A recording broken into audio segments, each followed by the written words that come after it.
Hey there, folks. I'm Mark, in affiliation with Spectrum Pulse, and it's Billboard Breakdown. I don't remember. So for the past couple of weeks, I've been saying that I'm not a fan of normalizing anything that's going on right now, mostly because the world and the charts specifically feel a little bit askew of what I was personally expecting. And maybe it's a factor of me just not liking the music as much that's currently charting, but following a pretty strong year in pop in 2020, I would argue this year is not starting all that strong at all. And thus when we get a more conventional week, I found myself wishing that I liked a lot more of it. And I'm not really sure I'm there. Now, you wouldn't think that given our top 10. Yes, Driver's License by Olivia Rodrigo is on top at number 1 for a 5th straight week thanks to consistent strength in all channels and especially the radio, but now it's facing a serious challenger, our big new arrival from Cardi B, Up, at number 2. Dominant on sales, streaming, YouTube. WAP may have been the start of the album rollout, but this is the second shot. It tells me that the Cardi B album is coming sooner rather than later, and we'll get into what I think about the song a little bit later on. That means that Blinding Lights by The Weeknd at number 3, making its slow exit, and Save Your Tears by The Weeknd up to number 4 off that Super Bowl performance, making its ascent kinda got a little stymied from getting any higher. But what we did do was knock back Mood by 24K Golden featuring Ian Dior to number 5, where it looks like its radio exit is starting, but it's still held up over 34 plus 35 by Ariana Grande and her remix with Megan Thee Stallion and Doja Cat at number 6. This will likely get a boost thanks to the deluxe edition and video, but it doesn't cover up how the streaming and especially the sales have never really been there. Now this pushes back Go Crazy by Chris Brown and Young Thug to number 7, although the radio collapse is doing that for them, and surprisingly Levitating by Dua Lipa and DaBaby down to number 8, mostly because its radio collapse is somehow even worse. But then we got Positions by Ariana Grande at number 9, basically repeat all the same problems I had with her on 34 plus 35, but worse. But now creeping into the top 10 at number 10 is What You Know About Love by the late Pop Smoke, which seems to have a radio push and just enough streaming to run the margins here, although I would not be surprised if this gets edged out in the near future. That's probably likely. Then we come over to our losers and dropouts, and there are a few notable ones in the latter category, specifically songs that wound up getting caught between years and will lose out as a result. Holiday by Lil Nas X, Mr. Right Now by 21 Savage, Metro Boomin and featuring Drake, and unfortunately Diamonds by Sam Smith. We all saw the exit of What's Poppin' by Jack Harlow and crew, but the real fallout looks like it hit Morgan Wallen, as both More Than My Hometown and Seven Summers were pushed off the Hot 100, and he's all over our losers too. Wasted on You down at 36, Warning at 93, and Still Going Down at 94. Then we saw the continued collapse of Skin by Sabrina Carpenter at 99, Bad Boy by the late Juice WRLD and Young Thug at 83, and Lil Durk's mini album boost fading with Still Trappin' with the late King Von at 80, and Finesse Out the Gangway with Lil Baby at 77. The only losers that kinda surprised me were Happy Does by Kenny Chesney at 70, and Afterglow by Ed Sheeran at 57. I mean, I guess the latter one's not getting much of a single push, so it is fading naturally, but it leaves me wondering where the hell Ed Sheeran is actually gonna go for next. But remember when I said that the charts weren't looking all that good thus far in 2021? Yeah, that definitely comes more in our returns and our gains. The only one in the former category being Masterpiece by DaBaby back at 97. Our gains, on the other hand, they're all pretty damn bad. You know things are not good when I can say that Back in Blood by Pooh Shiesty featuring Lil Durk riding his minor album boost to 17, probably the best of them. From there, God, Cry Baby by Megan Thee Stallion and DaBaby continuing up to 28, Just the Way by Parmalee and Blanco Brown at 42, Heat Waves by Glass Animals up big to 69, Girl Like Me by the Black Eyed Peas and Shakira at 71, and Mama's House by Dustin Lynch at 72. In other words, fucking yikes. But okay, I'm a little desperate here. Let's take a look at our considerable list of new songs and debuts. Maybe there's something here. Starting off with number 100, Quicksand by Morray. Falling in deep with the quicksand.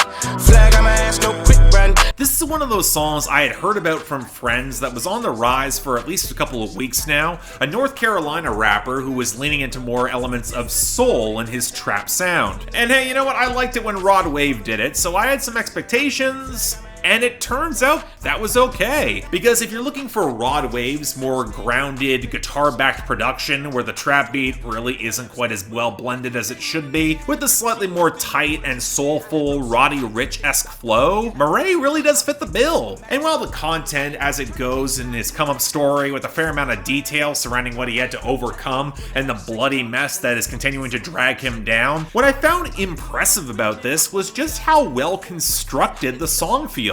There's not a slapdash or off-key moment here, which shows a lot more refinement than I was expecting, and considering he doesn't seem to have a real major label push behind him, yeah, he's a real find, indeed. I don't know how much traction's gonna come off of just this song, but yeah, you know what, I like this a lot. Hope it picks up. Number 95, Lifestyle by Jason Derulo featuring Adam Levine. Ain't got nothing on you. We bout that lifestyle. Dollar bills. Okay, here's an obvious question. Who was asking for this? I know I like Savage Love more than a lot of people, and Maroon 5 may have finally killed their relevance a decade late, but who thought this team up would work, or would be the smash that everyone's apparently looking for, especially with an interpolation of Rihanna's Diamonds, a song that I never thought was all that good to begin with? Well, apparently, I might owe that person an apology, because I actually like this a decent bit. And it's honestly kind of tough to pin down why. After a decade from his debut, Jason Derulo is still saying his name at the start of songs. I don't like either of their falsettos. The lyrics are beyond stupid with all the repeated syllables, and with both men as they are trying to woo this girl with a flex, or in Adam Levine's case, he's trying to play coy, and it doesn't make a lick of sense. And the production is just over-compressed and sounds really cheap. Is it just the fact that there's a good bass line and actually having some hornback swagger and a better than expected vocal arrangement on the hook that almost allows me to overlook some of the auto-tuned ad-libs? Look, I don't know. It kind of reminds me of the batshit pop that Jason Derulo used to make in the mid-2010s that might have been dumb as hell, but in certain bite-sized chunks, it kind of worked. This has that same vibe as that collab he did with Meghan Trainor in the mid-2010s that was way better than it had any right to be. And I'm honestly a little shocked it was never a single. But yeah, I'm not gonna say it's that good or that it deserves to be a hit long term, but I didn't hate it, at least right now. I'll take it. Number 87, Bandido by Myke Towers and Juhn. You know, when I heard that spare twinkle that opened up the song, it had some atmosphere. I could swear it was a sample or a melodic interpolation that I knew from somewhere. I was willing to get behind this. And then the flat clank of the melody came in to support the oversold but stock reggaeton beat, and I couldn't help but groan. Yeah, I don't mind Myke Towers' more sensitive expressiveness, but I don't think Juhn adds that much, and it's not like you're gonna sell me on content when they try to comfort their girl from some bandit who abandoned this girl, but in between the relative lack of detail in their own storytelling and their own quasi-murderous promises, I'm not sure they really got legs to stand on here, especially when translated, Myke Towers has the line, "Colored condoms, I break the Crayola." I mean, truth be told, you've heard reggaeton songs like this that are dime a dozen. This does not stand out that much. Number 84, No More Parties by Coi Leray. I love it. Only one people around that's gonna make me better. And that, it's so they ask how I get that ooh. Okay, see, this was an artist I knew I recognized from somewhere. Coi Leray is a Boston MC who actually got her first bit of traction in 2017, put out a debut album a year later, and now she's got a single that got on a TikTok dance that doesn't seem tied to any new project, but it's got the expected Lil Durk remix, I guess. But okay, now that she's here, how's the song? Well, if you wanted a woman whose rap flow, and especially her ad-libs, are very reminiscent of Young Thug, where she bounces off beat with as much trap crooning blended in, setting us an honestly pretty sweet R&B piano instrumental with some spurts of guitar and percussion that is weirdly sounding a bit better blended than you would expect. That is what you are getting, if you were asking for that. See, the funny thing is that I've actually come around on Thugger, so I don't really mind this delivery as much as I used to, and I think Leray does it well. But like with Young Thug, I wish there was just more to the content. The first verse is actually kind of promising. She's actually the daughter of Benzino, a rapper best known nowadays for running The Source and having Eminem obliterate his career. But she talks about falling out with him and then beefing with her brother and how she's got to keep that hustle going for herself on her own. But the follow through in the second verse just didn't quite stick. Still, it's not bad by any means. This is all I can see growing on me, even still. So yeah, not bad. Give it a chance, check it out. Number 82, My Head in My Heart by Ava Max.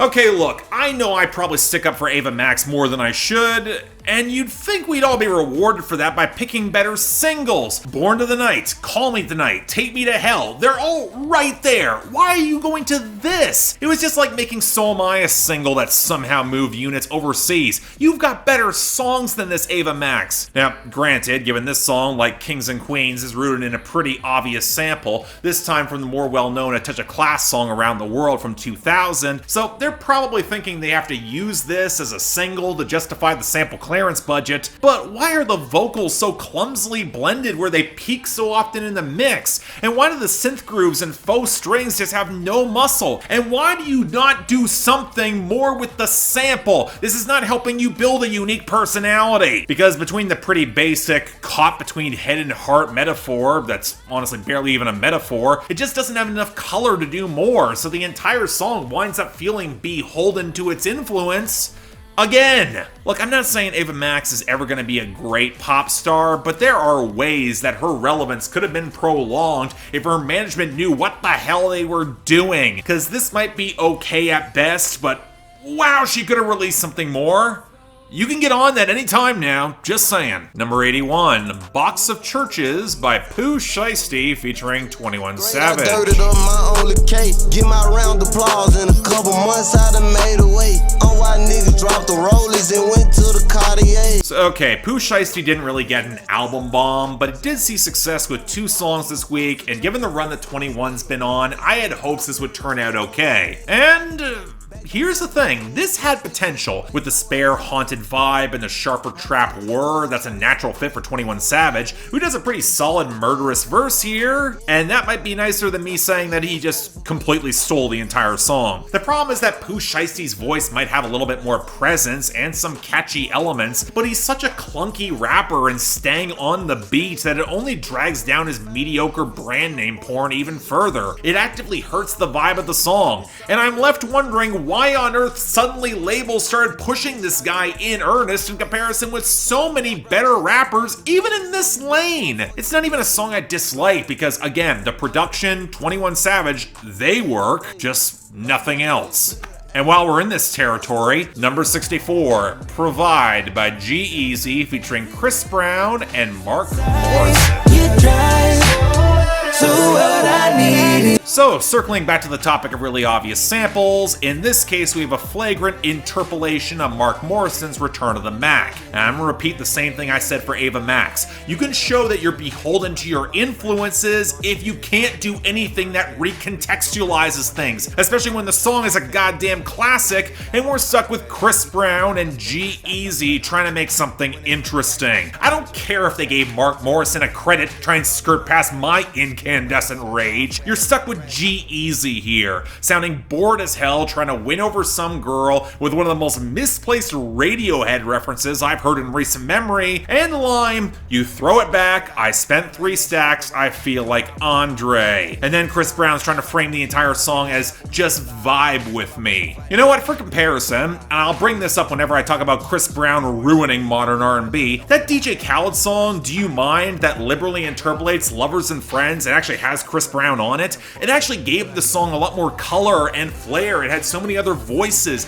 It made it different, and thus both songs work independently. This is just offensively lazy. It adds nothing, which might as well be a fine indictment of Chris Brown and G-Eazy's careers the past decade. Skip this. Next. Number 63, Glad You Exist by Dan and Shay. Every high and every low led to this. I'm just so glad you exist. Okay, I get what Dan and Shay might have been trying to do with this. The miracle of love, finding that special person is 1 in a million. I get trying to amplify the stakes, but man, there are ways to do it. And then there's a song that you say you're glad that someone exists, where that lowest common denominator is somewhere around the Earth's core, and it almost comes across sarcastic as hell. But that's also not what the song is. It's sweet, it's acoustic, it's earnest with a bunch of boy band harmonies, and they somehow thought it was a good idea to throw in what sounds like a leftover tropical house bit of percussion from 2016 onto the second hook, and then include the line on the bridge,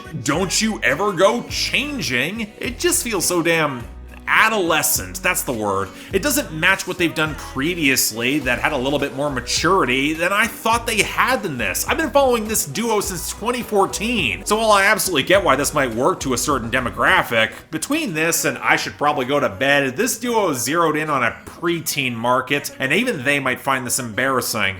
In other words, it ain't good. Number 55, GNF OKOKOK by Polo G. If 12 coming, we gon' take them on the chase. I ain't getting no fuck. Just a cold heart and a bang on my waist. Them Glocks gon' bust. And they hopping out, nigga, that ain't no debate. So here's the thing, I didn't really get into Polo G from his drill side, but the more soulful, conscious crossover rap that I'd actually argue he does better than a lot of his peers. So hearing this as a return to the Chicago drill sound that started his ascent is kinda odd. I'm not saying he's bad at it. The spare piano, the choppy percussion, how righteously pissed he sounds, there's some heat there, especially building off the contrast of what he previously has done. But I do have 3 observations. The first being that Polo G going back towards drill now that it's picking up more mainstream traction feels like a bit of an odd pivot. The second being that the song kind of feels undercooked to go back to this territory in both pretty standard content, a not particularly good hook, and its sub 2-minute runtime. And thirdly, I really want to know who in Polo G's camp keeps telling him to not consistently work a single. He's got star power, talent, good instincts, but it feels like his singles run out of gas pretty early, and honestly, he could have worked something better than this.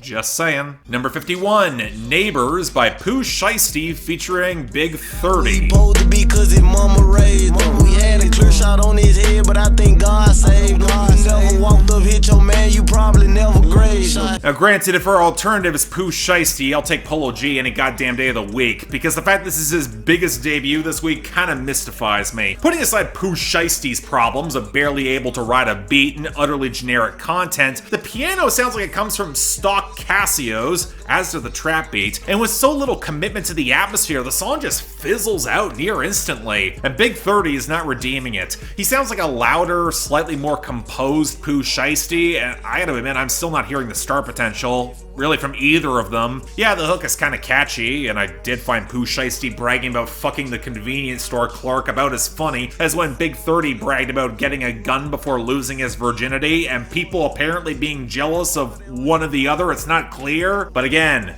no. Not good. Number 37, Time Today by Moneybagg. Yo. The hate be so real, the love be fake. Be bumping they gums and bumping my tape. Don't go against me, they ask for my help. Go get out your feelings and get it yourself. Might got the same shoes, but you ain't gon' step. That shit that you just put out, you could've kept. I swear, the number of mediocre MCs that the mainstream keeps giving attention just baffles me at this point. I stopped caring about Moneybagg Yo at some point nearly a year ago. Said Some was junk and really was just salvaged by the remix, and only barely at that. And this is Said Some Part 2, with some hazy, ominous keys and your bog standard trap beat that can't redeem the fact that Moneybagg Yo has so little charisma and also can't stay consistently on beat to save his life, especially by the end of the second verse where he tries to switch up his cadence and he mostly fails. The thing that baffles me is that his flex is all based upon not getting his 8-figure lifestyle where the girl sucked him off through his underwear, but there's also no unique unique flair to the wordplay that you get from a luxury rap from a 2 Chainz or a Rick Ross. So he's both imperious and impressively boring. I mean, I do appreciate the honesty of admitting that the money was not there, the girls would not be either, but I would just tack on everybody wouldn't be there, and we just move on. And finally, number 2, Up by Cardi B. Flashlight, I've been listening since last night. Hit him with that good, make a nigga act right. Broke boys don't deserve no pussy. I know that's right. Honest to God, there are still guys out there who will prop up boring trap like most of what I've listed and then come down hard on Cardi B. But I'll say this, she's trying a hell of a lot harder than the majority of folks I covered this week. The fact that this dropped at all leads me to think that her album rollout is now kicking into full gear. And given that I still mostly like Invasion of Privacy for what it is, I did have some hopes for this. And my thoughts, it's okay, but it's middle of the road for Cardi B singles, and it feels like it's chasing the same mimetic appeal that WAP had organically, from the annoyed bed frame squeak, to the oversexed content, to the multiple refrains and hooks, to all of the sound effects that were tacked on. I mean, it's probably gonna work, it's gonna go viral off the fact that Cardi B still has a ton of personality, and she can make forceful sex jams and have a blast doing so, but this still feels weirdly calculated in a lot of ways. The blocky Ice Cube interpolation for her flow that's more basic, piling on all the name references even before the glorified Balenciaga commercial that was the pre-chorus. And for as much as the production is trying to evoke her rougher mixtape origin, it just doesn't have the texture or punch, and it reminds me production's really been an issue of Cardi's entire career thus far. Yeah, there are a couple funny lines, and Cardi B is such a personality that a song like this can be carried on that, but by the time we got to her trying to reclaim being toxic and then the horse sex on the second verse, it just is not clicking as much as her best songs had. It feels like it's trying too hard. I don't know, it's fine enough, but I can see myself getting sick of this really fast, just like I did with Money a few years ago. Cardi can do better. I guess I'm just gonna have to wait for the album or to hear more of it. But that was our week. Kind of all over the place in terms of quality and a lot of not good, but the worst songs locked themselves down pretty fast, with Provide by G-Eazy and Chris Brown taking that in record time, followed by Glad You Exist by Dan and Shay. I mean, if only on Disappointment, it's worse than any Pooh Shiesty for me, which I'm just gonna forget. But the best? Well, Quicksand by Morray is easily getting that. What a find. But honorable mentions going to Lifestyle by Jason Derulo featuring Adam Levine, and trust me, I know exactly how embarrassing it is to be defending this song. Next week, though, look, I'm just gonna give up trying to predict anything that happens in the mainstream right now. The underground is actually a little bit more interesting, and the mainstream, without a lot of big releases, I guess we'll see what happens. But until then, I'm Mark, you're watching Billboard Breakdown, affiliated with Spectrum Pulse. And I'll see you next time.